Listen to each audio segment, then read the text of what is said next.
Hello guys, what's up? So I'm back again for another tutorial video. So in this video, I'm going to show you how to switch the Binance app theme to dark mode. So if you're interested, just keep on watching. But before all that, if you are new to my channel, consider to like and subscribe for more videos like this. And also, you can comment down below if you have something that you want to make a tutorial about. So without further ado, let's start the tutorial. So to switch the Binance app theme to dark mode, it's actually very easy. Just follow what I'm going to do. So for the first step, you'll need to open the settings menu.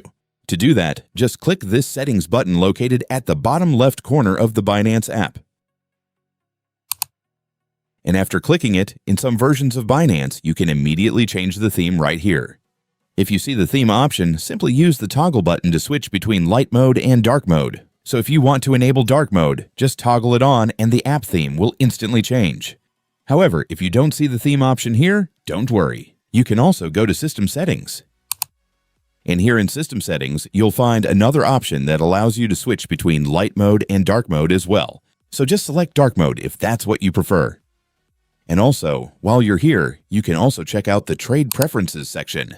This section allows you to customize the chart colors used for price movements in the trading graphs. For example, you can change which color represents rising prices and which color represents falling prices. This is completely based on personal preference, so feel free to experiment and choose the color setup that feels most comfortable for you when reading charts. And once you've selected your preferred theme and chart colors, you're all set. Congratulations! You have successfully switched your Binance app to dark mode, and you've also customized the chart color settings to better match your preferences.